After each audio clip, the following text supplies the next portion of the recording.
ముఖ్యమంత్రి వైఎస్ జగన్మోహన్ రెడ్డి సమాజం నిరుపేదల కోసం పనిచేసే వ్యక్తి అయితే మాజీ ముఖ్యమంత్రి చంద్రబాబు మాత్రం పనికిరాని కొడుకును ముఖ్యమంత్రిని చేసుకునేందుకు పనిచేసే వ్యక్తి అని విజయవాడ పార్లమెంటు సభ్యుడు కేశినేని నాని తెలిపారు.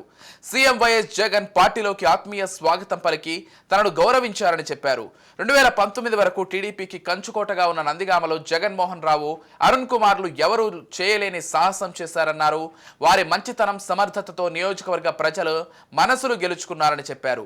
రానున్న ఎన్నికల్లో సైతం నందిగామలో 30,000 పైచిలకు మెజార్టీతో వైఎస్ఆర్సీపీ విజయం సాధించబోతోందని చెప్పారు. రాజధాని పేరుతో 1000 ఎకరాల్లో భూములు సేకరించి రియల్ ఎస్టేట్ వ్యాపారం చేసిన వ్యక్తి చంద్రబాబు అని ధ్వజమెత్తారు. రాజధాని నిర్మాణానికి అన్ని 1000 ఎకరాలు ఎందుకో చెప్పాలని డిమాండ్ చేశారు. రాజధాని పేరుతో రైతులను నిలువునా మోసం చేశారని ఆగ్రహం వ్యక్తం చేశారు. పార్టీని తండ్రి పేరు, తాత పేరు వాడుకొని డబ్బు వెదజల్లిన ఒక ఎమ్మెల్యేగా గెలవలేని వ్యక్తి లోకేష్ అని ఎద్దేవా చేశారు. పేదవారి కోసం పనిచేసేటువంటి వ్యక్తి జగన్మోహన్ రెడ్డి గారు.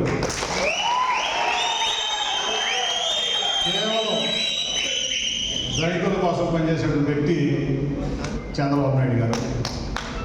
అట్లాగే సమాజం కోసం పనిచేసేటువంటి వ్యక్తి జగన్మోహన్ రెడ్డి గారు అయితే కేవలం తన పనికిరాని కొడుకుని ముఖ్యమంత్రి చేసుకోవడం ఏజెండాగా పనిచేసే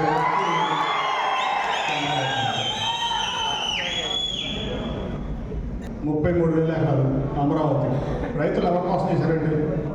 ఎవరి కోసం చేశారు? చంద్రబాబు నాయుడు గారు కదా.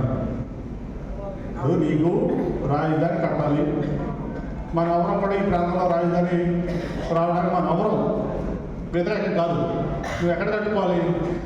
విజయవాడ కృష్ణానది దాటిన తర్వాత కాజా విలేజ్ మధ్యలో కట్టుకో. నీకు కావాల్సిన సెక్రటరియట్ కట్టుకో, అసెంబ్లీ కట్టుకో, కౌన్సిల్ కట్టుకో, హైకోర్టు కట్టుకో.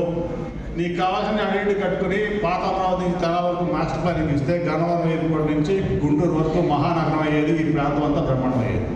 నువ్వు రైతుల దగ్గర 33,000 ఎకరాలు తీసుకున్నావు ల్యాండ్ పూలింగ్ అని చెప్పి. గవర్నమెంట్ ల్యాండ్ ఒక 21,000 ఎకరాలు ఉంది. 54,000 ఎకరాలు నీ కింద పెట్టుకుని నువ్వు నీకు కావాల్సిన వాళ్ళు రియల్ ఎస్టేట్ వ్యాపారం కోసం, నీ కొడుకు డబ్బుల సంపాదన కోసం నువ్వు 29,000 మంది రైతులు మోసం చేసింది చంద్రబాబు నాయుడు.